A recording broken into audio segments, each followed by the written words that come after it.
ଚାହେଁ ମୋ ଭଳି ଗୋଟେ ଅମଣିଷର ମୁହଁ ତମେ କେବେ ବି ଚାହିଁବ ନ ଚାହିଁବ ନାହିଁ। ଘୃଣାରେ ମେଞ୍ଚା ଛେପଦ ପକାଇ ପାରିବ, ମେଞ୍ଚା ମେଞ୍ଚା ଅଭିଶାପ ଦେଇପାରିବ। ତମ ମୋର ଛୋଟିଆ ପ୍ରଶ୍ନଟି, ତମର ଏତେ ବଡ଼ ସର୍ବନାଶ କରିସାରିଲା ପରେ ତମେ ଯେତେବେଳେ ଥାନାରେ ପହଞ୍ଚିଲ, ମୁଁ ଭାବିଥିଲି ମହିଷାମର୍ଦିନୀ ଦୁର୍ଗାଙ୍କ ଭଳି ତମେ ଏ ମହିଷାସୁରଟାକୁ ମାରି ଦେଇଥାନ୍ତ। ହେଲେ ତମେ ମୋ ଭଳି ଗୋଟେ ପାପୀକୁ ଆଇନ ହାତରେ ବଞ୍ଚାଇବା ପାଇଁ ଏତେ ସହଜରେ ନିଜ ଚରିତ୍ରରେ କାଳି ବୁଲିଦେଲ। କାହିଁକି ଅମଣିଷକୁ ଦୟା କଲ? କାହିଁକି ଏମିତି ଭାବରେ ଅଭିନୟ କରି ତମେ ନିଜର ଲୋକମାନଙ୍କ ପାଖରେ ଘୃଣାର ପାତ୍ରୀ ହେଇଗଲ? କଣ ଚାଲି ଯାଅ ମୋ ସାମ୍ନାରୁ। ତମକୁ ଦେଖିଲେ ମୋ ଧୈର୍ଯ୍ୟର ବନ୍ଧ ବାଲି ଘର ପରି ଭାଙ୍ଗି ଯାଉଛି। ମୋ ଛାତିର ପଞ୍ଜର ସବୁ ଝଡ଼ରେ ଦୋହଲି ଯାଉଛି। ମୁଁ ତମର କୌଣସି ପ୍ରଶ୍ନର କିଛି ବି ଉତ୍ତର ଦେଇପାରିବିନି। ଚାଲି ଯାଅ, ତମେ ଚାଲି ଯାଅ କହୁଛି। ତମେ ପଛେ ମୋ ପ୍ରଶ୍ନର ଉତ୍ତର ନ ଦିଅ, ହେଲେ ମୋ ଅପରାଧ ପାଇଁ ଦଣ୍ଡ ତ ଦିଅ। ତମେ ଯୋଉ ଦଣ୍ଡ ଦେବ ମୁଁ ମଥାପାତି ଗ୍ରହଣ କରିବି, ଟିକେ ବି ହେଲେ ପ୍ରତିବାଦ କରିବି। ଏଇ ନିଅ, ଧର ଏ ବେଲ୍ଟ, এই বেল্টରେ ମାର ମତେ। ଯୋଉ ମାଡ଼ରେ ପିଠି ଫାଟିଯାଉ, ମୋର ପିଠି ଫାଟି ଯାଇ ସବୁତକ ପାପ ରକ୍ତ ନିଗିଡ଼ି ଯାଉ। ନିଅ, ମାର ମତେ। ମାରିବନି ତ? ଠିକ ଅଛି, ଏଇ ଦେଖ, এই ବେଲ୍ଟରେ ମୁଁ ନିଜକୁ ନିଜ ମାଡ଼ ଖାଉଛି।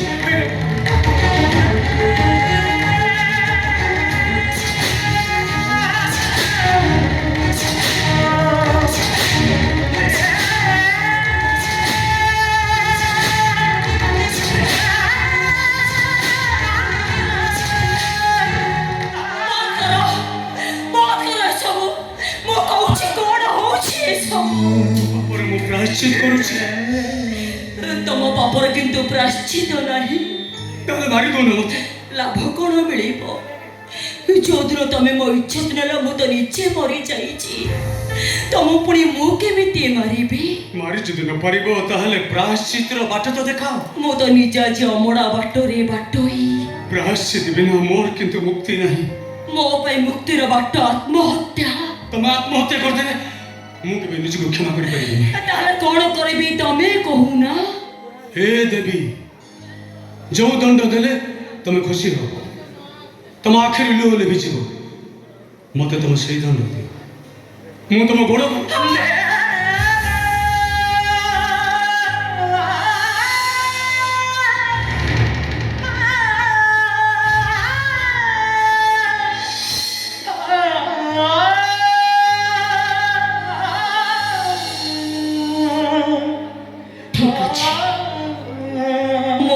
ଦଣ୍ଡ ଦେବି, ହେଲେ ତମକୁ ପ୍ରତିଜ୍ଞା କରିବା ପାଇଁ ପଡ଼ିବ।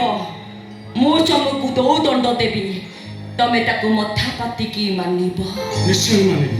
କୁହ, ମୋ ଅପରାଧର ଦଣ୍ଡ କଣ? ଆଜିଠାରୁ ତମେ ଆଉ ମଦ ପିଇବନି।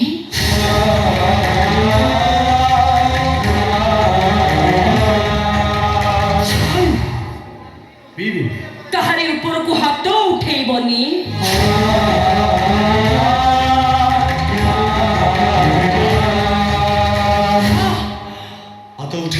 ସେ ଆର୍ଥିକ ଅହମଦ ପାଖକୁ ଆଉ ତମେ ଯିବନି କି ତାର କୌଣସି କାମ କରିବନି।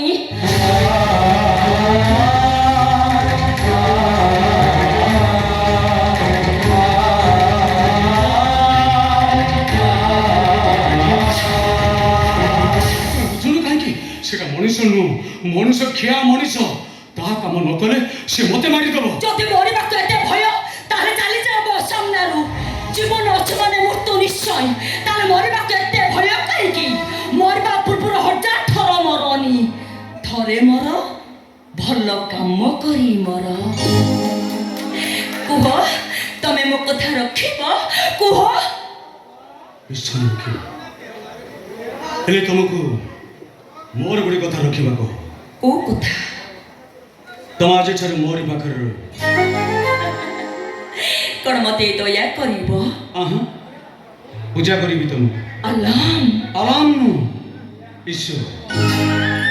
ଦିନେ ଈଶ୍ୱର ମୁଁ ଆଲାମ ହେବ, ଆଜି ଆଲାମ ପୁଣି ଥରେ ଈଶ୍ୱର ହେବାକୁ ଚାହୁଁଛି। କୁହ, ସୁଯୋଗ ଦେବନି ମତେ?